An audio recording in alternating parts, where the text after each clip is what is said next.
बांग्लादेश में हिंदू समुदाय की महिलाओं पर हो रहे अत्याचार की घटनाएं फिलहाल थमने का नाम नहीं रही है। हिंदू महिलाओं के साथ बलात्कार, अपहरण और जबरन धर्मांतरण जैसी गंभीर घटनाओं ने हाल के दिनों में गंभीर रूप से ध्यान आकर्षित किया है।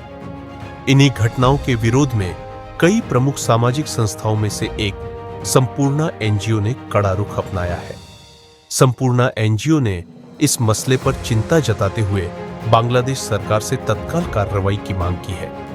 संस्था के पदाधिकारियों के अनुसार बांग्लादेश में हिंदू महिलाओं को निशाना बनाकर उन्हें मानसिक और शारीरिक रूप से प्रताड़ित किया जा रहा है। इसके अलावा धर्म परिवर्तन के लिए जबरन दबाव डाला जा रहा है, जो मानवाधिकारों का भी उल्लंघन है। संपूर्णा एनजीओ की अध्यक्षा डॉक्टर शोभा विजेंद्र ने उन पीड़ित महिलाओं के लिए न्याय की मांग की है। संस्था ने बांग्लादेश में रहने वाले हिंदू समुदाय को सुरक्षा प्रदान करने की भी अपील की है, ताकि वे बिना किसी डर के वहां रह सकें। देखिए, ऐसा है कि संपूर्णा का काम ही जन जागरण का है, लेकिन बांग्लादेश में जो हो रहा है, जो नरसंहार हो रहा है और जो महिलाओं की इज्जत को तार तार किया जा रहा है, उसके हम सख्त खिलाफ हैं। और हमारा केवल सबसे यही आह्वान है कि सबसे पहले हिंदू जागे। कोई हम ज़्यादा दूर नहीं है, हम लोग केवल कुछ किलोमीटर, कुछ हज़ार किलोमीटर दूर पर बैठे हैं। अगर हमारे हिंदू भाई या बहनों को कहीं पर भी पूरे विश्व के अंदर उनके साथ कुछ बुरा होगा, तो यहाँ की संपूर्णा की महिलाएं, देश की महिलाएं खड़ी हैं। उनको एकजुट होने की ज़रूरत है। हम सभी राष्ट्रीय और अंतर्राष्ट्रीय फोरम पर ये बात उठाना चाहते हैं कि जब मानव अधिकार की बात होती है तो सारे लोग झपट पड़ते हैं बोलने के लिए, लेकिन ये इतना गंभीर विषय जिसमें महिला की इज्जत तार तार हुई है। आप देखिए ना, शेख हसीना को हमारे देश के अंदर शरण लेनी पड़ी और वहाँ पर हिंदू बहनों के साथ रोज अपहरण की घटनाएं, कन्वर्जन की घटनाएं हो रही हैं। ऐसे में क्या हमें जागना नहीं चाहिए? क्या हमें हिंदू बहनों की जो असमत वहाँ लुट रही है उसको बचाने के लिए प्रयास नहीं करना चाहिए? तो ये संपूर्णा एक जन जागरण का अभियान चलाए हुए है, जिसमें हम हर सेवा बस्ती में रहने वाली, झुग्गी में रहने वाली या बड़ी बड़ी आलीशान कोठी में रहने वाली सभी बहनों के पास जा रहे हैं। उनसे कह रहे हैं कि आओ बहनों, अब वो समय आ गया है जब हमें एकजुट होकर न केवल हिंदुस्तान के बल्कि हिंदुस्तान के बाहर भी जहां हिंदुओं के साथ कोई भी अत्याचार हो रहा है तो हम उठकर खड़े हों। जब हम किसी की भी बात करते हैं तो देश की भी बात करते हैं और विदेश की भी बात करते हैं, अपने पड़ोसी राज्य की भी बात करते हैं। हमारा ही एक केवल ऐसा देश है जो आत्मा की बात करता है, जो कहता है कि आत्मा अजर अमर है। और हमारा ऐसा मानना है सबकी आत्मा एक ही है, और अगर वो हिंदू कहीं पर भी है तो उसके खिलाफ आवाज़ उठना चाहिए। लेकिन जो आपने बांग्लादेश की बात, जो आपने वेस्ट बंगाल की बात कही, उस पर मैं ज़रूर टिप्पणी करना चाहूँगी कि ऐसा राज्य जिसकी मुख्यमंत्री स्वयं महिला है, उसके अंदर एक महिला डॉक्टर के साथ इस प्रकार का अनाचार होता है, उसकी हत्या कर दी जाती है, निर्मम हत्या, और उसके साथ सेक्सुअल ऑफेंस होता है। उसमें जब राज्य सरकार के द्वारा कुछ ऐसे प्रयास किए जाते हैं कि वहाँ के प्रिंसिपल को बचाने की चेष्टा की जाती है, वहाँ के अधिकारियों को बचाने की चेष्टा की जाती है, तो बहुत ही निंदनीय है। और हम सब महिलाएं इसके खिलाफ खड़ी हुई हैं। सबसे पहले महिला को, लड़की को, बालिका को सुरक्षा देना किसी भी राज्य सरकार का और केंद्रीय सरकार का सबसे पहला कर्म होना चाहिए। तो लगाम लगाने के लिए निर्भया से लेकर और उससे पहले से ही महिला की सुरक्षा के लिए लगातार खड़े हैं। मैं बताना चाहूँगी कि 50,000 लड़कियों को यहाँ संपूर्णा के माध्यम से सेल्फ डिफेंस ट्रेनिंग हमने दी है। और हम सेल्फ डिफेंस ट्रेनिंग की जब मैं बात करती हूँ तो मैं यहाँ पर एक बात आपके माध्यम से और कहना चाहूँगी, सबको बताना भी चाहूँगी कि कोई लड़की अपने जूडो कराटे तो बाद में दिखाएगी ना, उसके लिए हाथ उठाना पड़ता है, उसके लिए एक कॉन्फिडेंस होना चाहिए। मैंने बहुत बार देखा है कि आज भी हमारी बालिकाओं में वो कॉन्फिडेंस की कमी है, तो संपूर्णा लगातार उस कॉन्फिडेंस बिल्डिंग का काम करती है। और मैं सबसे ही कहूँगी, स्कूलों के अंदर भी पढ़ने पढ़ाने BA MA करने के साथ लड़की किस प्रकार से सशक्त हो, कैसे उसको एजुकेशन मिले, कैसे वो फिजिकली एंड मेंटली हेल्दी हो, और कैसे उसको कोई स्किल हो उसके हाथ में जिससे उसको कभी किसी के आगे हाथ नहीं फैलाना पड़े, इसको लेकर संपूर्णा काम करती है। और मैं सब अपनी जो हमारी नई एजुकेशन पॉलिसी आई है उसके अंदर भी इन तीनों बातों का विशेष तौर पे ध्यान रखा गया है तो मैं प्रधानमंत्री जी से फिर यही अपील करना चाहती हूँ कि the most important agenda of any political party और द गवर्नमेंट और the NGO sector should be the women's safety. If any girl is moving outside home, she should feel that she is safe in the premises. सादर जय श्री राम। रोहिणी से संपूर्णा ने पहल की है, शोभा विजेंद्र गुप्ता जी ने, और बहुत सारी मातृशक्ति दिल्ली NCR से यहाँ पधारी। सबने अपने अपने विचार रखे, विचारों की अभिव्यक्ति रखी। मैंने भी अपने विचार रखे। मेरे विचार से ये सही समय है जागृति का।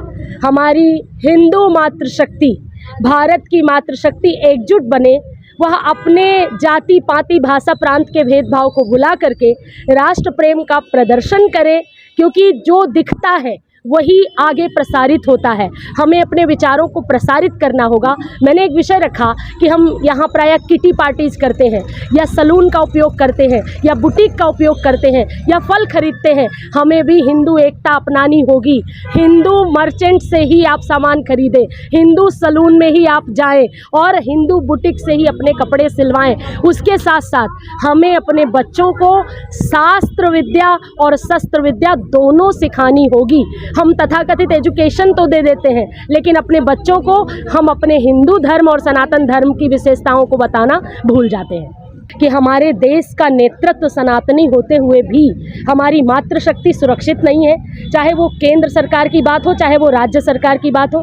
कई राज्यों में ऐसे मानसिकता के लोगों को शीर्ष पे नेतृत्व दिया गया है जो हमारी बहू बेटियों की सुरक्षा की ओर बिल्कुल ध्यान नहीं देते। ऐसे नेतृत्व को राज्य सरकार से, राज्य से खदेड़ना चाहिए, उन्हें नेस्तनाबूद करना चाहिए, उन्हें हटाना चाहिए, और उसके लिए भी एकजुट रहना चाहिए। हमारे तमाम ऐसे राज्य हैं भारत के जहाँ हिंदुओं पर अराजकता, अत्याचार निरंतर हो रहा है। उसमें से सबसे पहले बंगाल को ले लेते हैं। बंगाल हो, असम हो, सिक्किम हो, हर जगह, मणिपुर हो। मणिपुर की घटनाओं ने भी बहुत आहत किया था। हम प्रतीक्षा करते रहते हैं कि हमारे देश में निर्भया जैसा, साक्षी जैसा हर बार कुछ न कुछ होता रहे, और गॉसिप और कैंडल मार्च तक सीमित हो जाता है। कोई ठोस कदम नहीं उठाया जाता। मैंने श्रीमद् भागवत कथा के मंच से अपने सब भक्तों को पहल की कि ऐसे आतताइयों को, ऐसे बलात्कारियों को, ऐसे अराजक तत्वों को ऐसा दंड मिलना चाहिए, बीच चौराहे पर उनको अंग भंग करके जीने के लिए छोड़ देना चाहिए। मृत्यु दंड भी इसका समाधान नहीं है, क्योंकि फांसी एक बार होगी, जब वो तिल तिल रोज मरेगा तो दूसरा व्यक्ति कोई ऐसा कदम, ऐसा जघन्य अपराध नहीं करेगा। मैं केंद्र सरकार से, राज्य सरकार से अपील करती हूँ, जिस प्रकार से हमारे योगी जी ने खुलकर आवाज़ उठाई कि बटोगे तो कटोगे, तो हमें बटना नहीं है। हमारे दिल्ली में प्रत्येक राज्य के लोग हैं, कोई बिहार से है, कोई सिक्किम से है, कोई मणिपुर से है, कोई दार्जिलिंग से है, कोई उत्तर प्रदेश से है, कोई महाराष्ट्र से है, कोई बंगाल से, कोई छत्तीसगढ़ से। हम सबको हिंदू एकता के लिए विशेष बल देना चाहिए। संपूर्ण धार्मिक और सांस्कृतिक सामाजिक कार्यक्रमों में हिंदू एकता का विषय रखना चाहिए। सरकारों पर को ज्ञापन सौंपना चाहिए, सरकारों पर दबाव बनाना चाहिए कि हमारे भारत में बेटी की सुरक्षा सबसे पहली दृष्टि में हो। बेटियों की सुरक्षा के लिए जो भी पार्टी काम करे, हमें उसका सपोर्ट करना चाहिए। निश्चित रूप से जिसके पास पावर है, पद का सही उपयोग करना चाहिए। और एक पद में मैंने कि उदाहरण के तौर पर जैसे उत्तर प्रदेश के CM, उन्होंने एक दिशा और दशा बदली। जो भी ऐसे शोषण करने वाले लोग थे, या तानाशाही लोग थे, या फिर जिनको लगता था दादागिरी अपनी दिखाते थे, उन सबको राज्य से बेदखल किया, उनको उचित दंड दिया। तो इस प्रकार से मुझे लगता है कि गवर्नर यदि भाजपा सरकार के हैं तो उनको खुद अपने ऊपर लगे हुए आरोप के प्रति लड़ने से पहले जो उचित कदम है उठाने चाहिए, सरकारों पर दबाव बनाना चाहिए, और उसके पास अपने अधिकारों का प्रयोग करना चाहिए। निश्चित रूप से हमारे डॉक्टरों के साथ, हमारी बेटियों के साथ जो हो रहा है, एक ऐसी डॉक्टर जिसने 32 घंटे तक पेशेंट्स की सेवा की, डॉक्टर को भगवान का दर्जा दिया गया है, उस भगवान के साथ ऐसा जघन्य अपराध हुआ और सब मौन चुपचाप देखते रहे। किसी एक व्यक्ति कोई आगे आता है, कहता है मैंने अकेले ये कार्य किया है,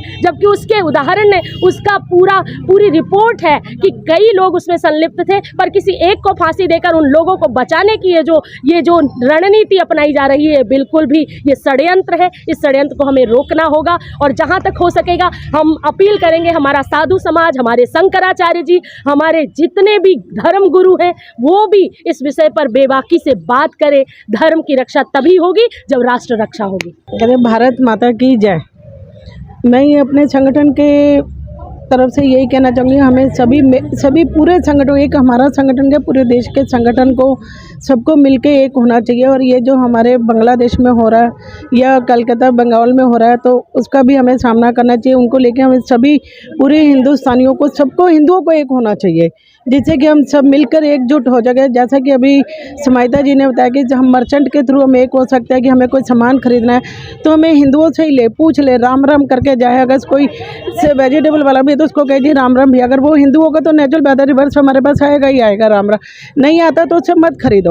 या हमें कहीं टेलर के जाना है, कहीं घूमने जाना है, हमें कोई ऑटो रिक्शा करना है तो हम ये सोच समझ के हर चीज़ ये करनी पड़ेगी। तो हमें यह है कि अपने नारी सुरक्षा को लेकर तो यही है कि भाई सभी नारियों को और हिंदुओं को और हमारी सरकार को सबको इस तरफ बहुत तेज़ी से ध्यान देना पड़ेगा। मैंने भी अभी इसमें एक दो शब्द बोले थे कि जो बच्चों के लिए होता है ना, नारी लिबास के लिए क्या होता है, ये लिबास बच्चे पेरेंट्स कोई नहीं पहनाता बच्चों को।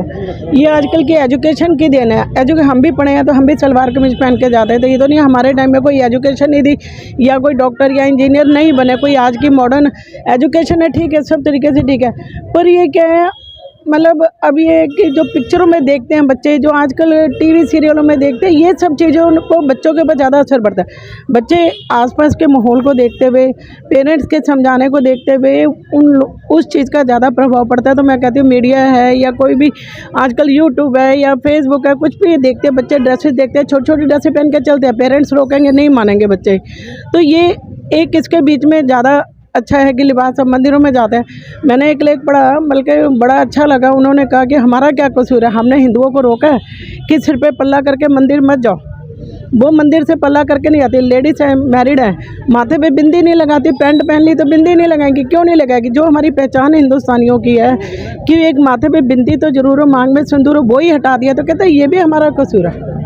मैं किसी का नाम नहीं ले रही कि किसने ये लेख लिखा है, पर उस लेख में लिखा हुआ है कि ये बताओ कि हमारे बच्चे जब, अगर हम स्कूल से भी आते हैं 2 बजे आते हैं, हमारे मतलब हस्बैंड लोग भी चाहे 4 बजे आए चाहे 7 बजे, वो आके पहले अपना पूजा पाठ करते हैं अपने धर्म का, तो वो भी हमने रोका। हमारे यहाँ जाते हैं मंदिर में बिना सिर कवर करे चले जाते हैं या बिना वैसे कोई पाठ पूजा नहीं करते। अरे हो गया, देर हो रही है, कहते हैं उनका एक नियम है। तो कहते हम जैसे कल थे वैसे ही आ जाए, बदले हुए तो तुम बदलोगे।